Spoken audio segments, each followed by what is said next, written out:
Alors, je vais d'abord me présenter. Donc, je m'appelle Johan Bierling, j'ai grandi dans cette ville, à Mulhouse, et je suis parti en Chine il y a 7 ans, où j'ai d'abord appris la médecine chinoise, enfin, d'abord appris le mandarin, pardon, et puis j'ai fait le cursus à l'université de médecine chinoise, donc c'est la formation que suivent les étudiants chinois pour apprendre la médecine chinoise et travailler à l'hôpital, donc incluant un internat, l'hôpital, etc. Je suis rentré en France il y a 1 an et depuis j'ai mon cabinet ici à Mulhouse et j'exerce. Voilà. Alors pour cette conférence, on va avoir 3 parties différentes. La première, je vais vous présenter la médecine chinoise, donc son histoire, des principes de base, des principes théoriques. Ensuite, on va parler du diagnostic de la langue, donc on va étudier ensemble la langue. Et puis ensuite, la partie un peu plus pratique et utile, on va dire, ça va être comment équilibrer sa constitution. Ok. Alors, la médecine chinoise, tout d'abord, qu'est-ce que c'est? On me dit souvent ici, ah oui, vous faites de la médecine chinoise, c'est de l'acupuncture, c'est ça? Et c'est pas tout à fait ça. La médecine chinoise, c'est pas vraiment l'acupuncture. L'acupuncture, c'est une partie de la médecine chinoise, mais ce n'est qu'une petite partie. Donc c'est une médecine qui est très vieille, qui date de 3000, 5000 ans, qui est née en Chine. Et on travaille beaucoup en fait avec des plantes. En Chine, 80 à 90% de la médecine chinoise, ce sont les plantes. Surtout prises en forme de décoction par exemple. On peut aussi faire des onguents, on peut aussi faire des gouttes, on peut les prendre sous différentes formes. Et donc il y a aussi les plantes, l'acupuncture, il y a aussi les massages, le tuina, et il y a aussi tout ce qui est diététique et plus bien-être. Donc moi ce que je fais c'est vraiment le côté médical, mais il y a aussi le côté bien-être où on va plus justement essayer d'améliorer sa santé. Donc aujourd'hui je vais vous parler surtout de cette partie-là, comment avoir une meilleure santé. D'accord ? Donc la médecine chinoise c'est une médecine holistique. Donc, c'est-à-dire qu'on prend en compte l'ensemble du corps. On ne s'attache pas en fait à une maladie ou un symptôme en particulier, mais à essayer de réguler l'ensemble de la personne. Et c'est ce qu'on va voir surtout avec les constitutions, c'est assez primordial dans cet aspect-là. Voilà, donc ensuite on va se reporter au petit feuillet que vous avez. Je vais vous parler de l'histoire de la médecine chinoise. Donc ce petit feuillet commence au 1er siècle après Jésus-Christ. En fait, l'histoire de la médecine chinoise est beaucoup plus longue. Ça commencerait plutôt vers les 3000, 2000 avant Jésus-Christ. Mais il y a toute une période, jusqu'au classique de l'Empereur jaune, où il n'y a pas vraiment d'écrits, ou alors très peu, assez archaïques. Et puis souvent, en fait, on les a perdus.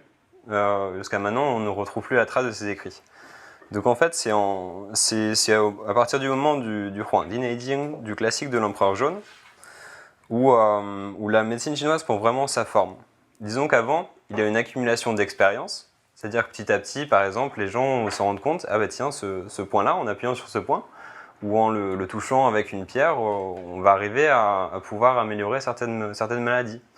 Et petit à petit, cette expérience s'est accumulée et on arrive au classique de l'Empereur jaune à une base théorique assez fondée, puisqu'on a le yin et le yang, et les 5 mouvements dont je vais vous parler plus tard. Et puis, et c'est aussi à ce moment-là que la médecine se sépare du chamanisme. Jusqu'à présent, les deux étaient assez séparés, et à ce moment-là, il y a vraiment une différenciation du côté médical et du côté chamanique. Donc après ce classique de l'Empereur jaune, on a donc les bases théoriques de la médecine chinoise, un système assez lourd, assez complexe. Ensuite vient le recueil des plantes de Shennon, où là, il répertorie en fait énormément de plantes qui sont toujours utilisées jusqu'à présent. Il y a environ, on va dire, 300 plantes qui sont utilisées régulièrement à notre époque. Et parmi ces 300 plantes, il y en a au moins 200 qui sont répertoriées dans ce recueil. Donc c'est assez conséquent. Ensuite, donc, on a d'abord les bases théoriques. On a ensuite les plantes. Qu'est-ce qui va lier les deux et faire en sorte qu'on puisse utiliser toute cette base théorique dans la pratique et dans la clinique? ça va être le traité des dommages par le froid de Zhang Zhongjing. Alors on pourrait dire que le classique de l'empereur jaune, c'est un peu notre Bible en médecine chinoise. Dans ce cas-là, le Zhang Zhongjing, ce serait notre Jésus ou notre Einstein ou notre Freud. Ce traité des dommages par le froid va expliquer vraiment comment, en se basant donc sur les bases du classique de l'empereur jaune, comment faire face à des maladies et quelles formules utiliser. Voilà. Ensuite, il y a une longue période où il n'y a pas vraiment d'avancée au niveau théorique, mais il y a beaucoup de recueils de formules où on va juste répertorier telle formule peut être utilisée pour ça. Arrivent enfin dans les dynasties Jin et Yuan les 4 grands médecins qui sont Zhang Congzheng, Zhang Zhehe, Li Dongyuan et Liu Wanzhou, et qui fondent, on va dire, 4 écoles différentes. Jusqu'à présent, tout le monde se basait un petit peu sur les écrits de Zhang Zhongjing. Et arrivé dans les dynasties Jin et Yuan, il va y avoir un débat en fait qui se forme. Et chacun va donner un peu son point de vue. Donc certains vont dire ah mais les maladies sont dues à la chaleur ou au feu. D'autres vont dire ah non c'est pas ça, c'est des problèmes de la rate ou etc. Donc un débat se forme et commence à enrichir on va dire le terreau de la médecine chinoise. Et enfin arrivent les dynasties Ming et Qing où après avoir discuté longuement des théories de la médecine chinoise, ça va partir un peu dans tous les sens. Donc il va y avoir des gens qui se spécialisent, certains en pédiatrie, en gynécologie, ou des maladies du sang, etc. etc. Certains vont se baser plutôt sur la botanique et la pharmacologie, donc par exemple le materia medica, etc. Donc là c'est vraiment un moment où la médecine se développe et atteint son apogée. Donc voilà, c'était une petite remise sur l'histoire de la médecine chinoise. On va passer donc aux bases théoriques, donc le yin et le yang, et les 5 éléments. Alors,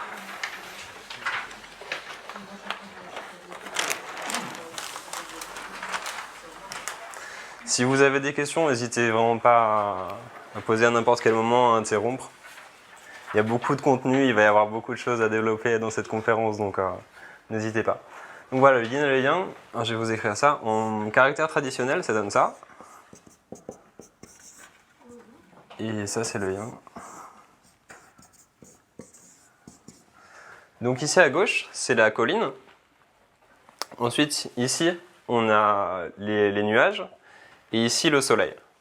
Alors qu'est-ce que ça veut dire en fait? Le yin et le yang, à la base, ça montre... Alors ça, c'est une colline, une montagne. Le soleil. Là, c'est le versant sombre de la montagne, et là, le versant éclairé de la montagne. Ça, c'est ce que signifie à l'origine le yin et le yang. Ok? Maintenant, on va faire un petit jeu. Je vais vous donner des couples de mots. Vous allez me dire lequel est le yin, lequel est yang. Okay? On va les différencier en 2 groupes. On va commencer assez facilement. Clair et sombre. Donc clair, ce serait yang, ok, ça c'est le versant éclairé. Et le sombre, le yin. Ok, ça c'est facile. Ensuite, le chaud et le froid. Donc le chaud, yang, le froid, ok. L'eau et le feu. Alors eau, eau c'est yin, tout le monde est d'accord? Ouais, et feu, le feu c'est yang, ok. Ça reste assez simple. Maintenant un peu plus imagé, masculin et féminin. Masculin c'est yang et féminin c'est yin. Ouais. Alors c'est assez rigolo parce que ça c'est les caractères traditionnels. Les caractères modernes, ça s'écrit comme ça. Et là ça c'est le soleil et ça c'est la lune. Ok, le yin la lune, et yang le soleil. Ok, donc on retrouve aussi au niveau masculin féminin. Ensuite c'est un peu plus difficile, intérieur et extérieur. Intérieur c'est... Ah, j'ai eu un autre point de vue par là-bas. Yin. Il y a des yang. Yang, levez la main. Ok. Non, c'est yin. L'intérieur, c'est yin. Ok. L'extérieur, c'est yang. Le haut et le bas. Le haut. Le haut, yang, ok. Là, c'est assez... ça coule assez de source. Ensuite, stocker et libérer. Stocker, oui, stocker, c'est ramener vers l'intérieur. Ok? Ramener vers l'intérieur c'est yin. Et libérer, donc, vers l'extérieur, le yang. Ok, très bien. Et matière et fonction. Matière, ce serait... Ah, yin. Ouais, tout le monde est d'accord? Non?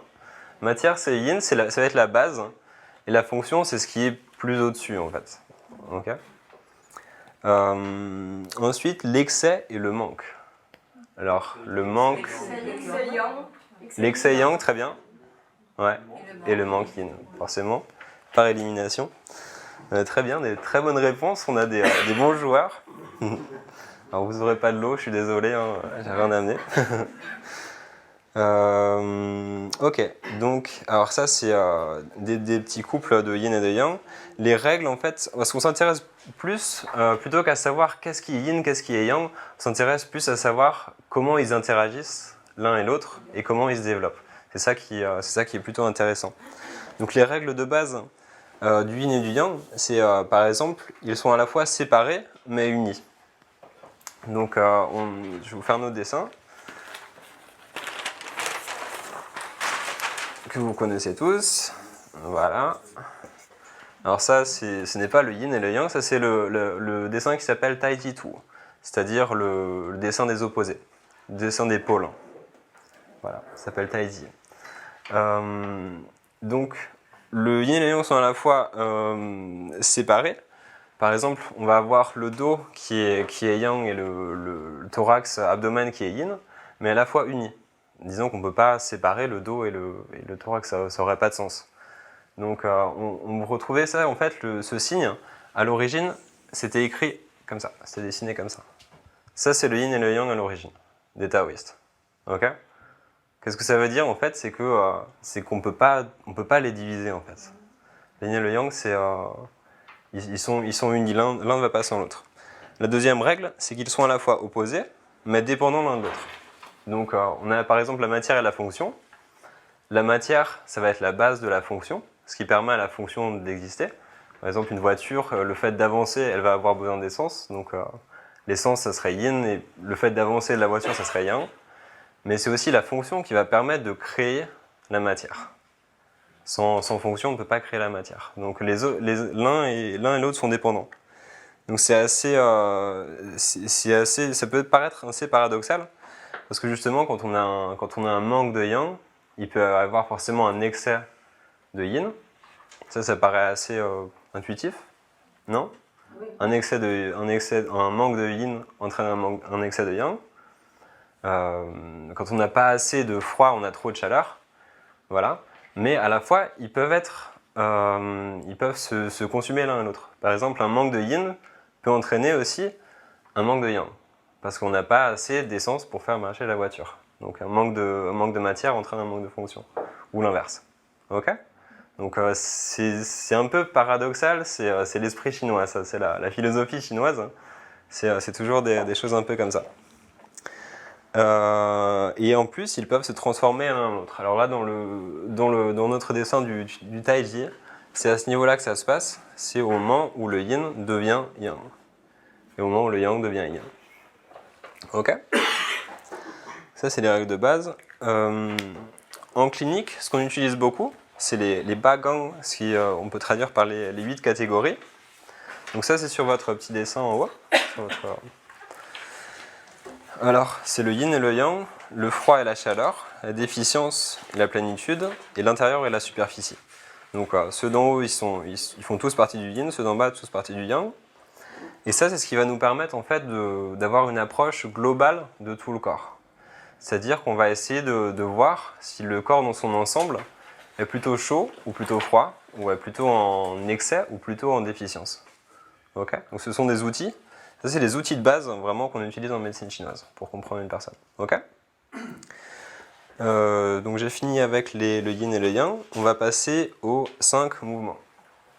Donc les 5 mouvements, c'est le bois, le feu, la terre, le métal et l'eau. Ok?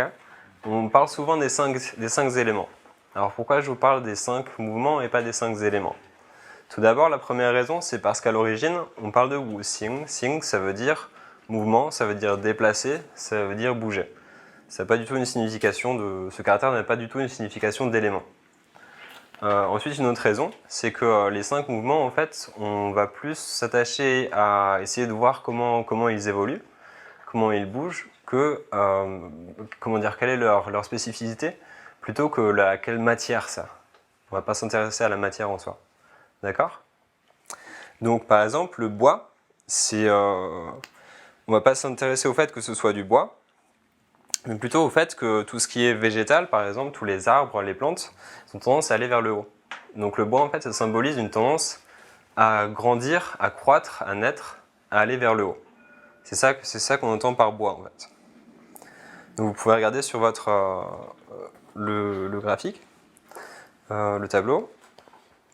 Donc le bois, au niveau, à gauche, c'est tout ce qui est au niveau de l'environnement, à droite, au niveau de l'homme.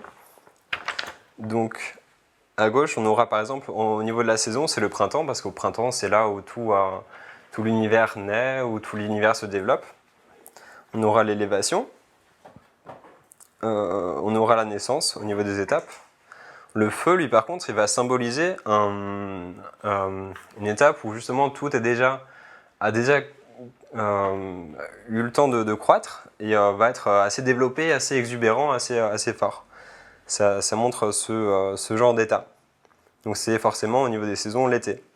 La Terre, elle va permettre de faire le pivot en fait entre les différents autres éléments, différents autres mouvements, pardon.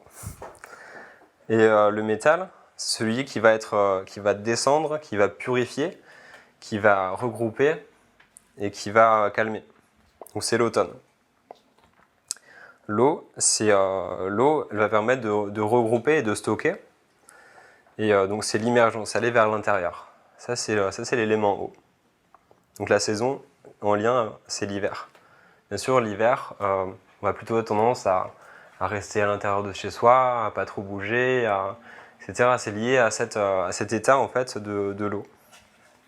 Alors qu'au contraire, en été, ça va être la saison du feu où il y aura cet état d'effervescence, d'exubérance où on va plutôt essayer d'aller vers l'extérieur, de communiquer, etc.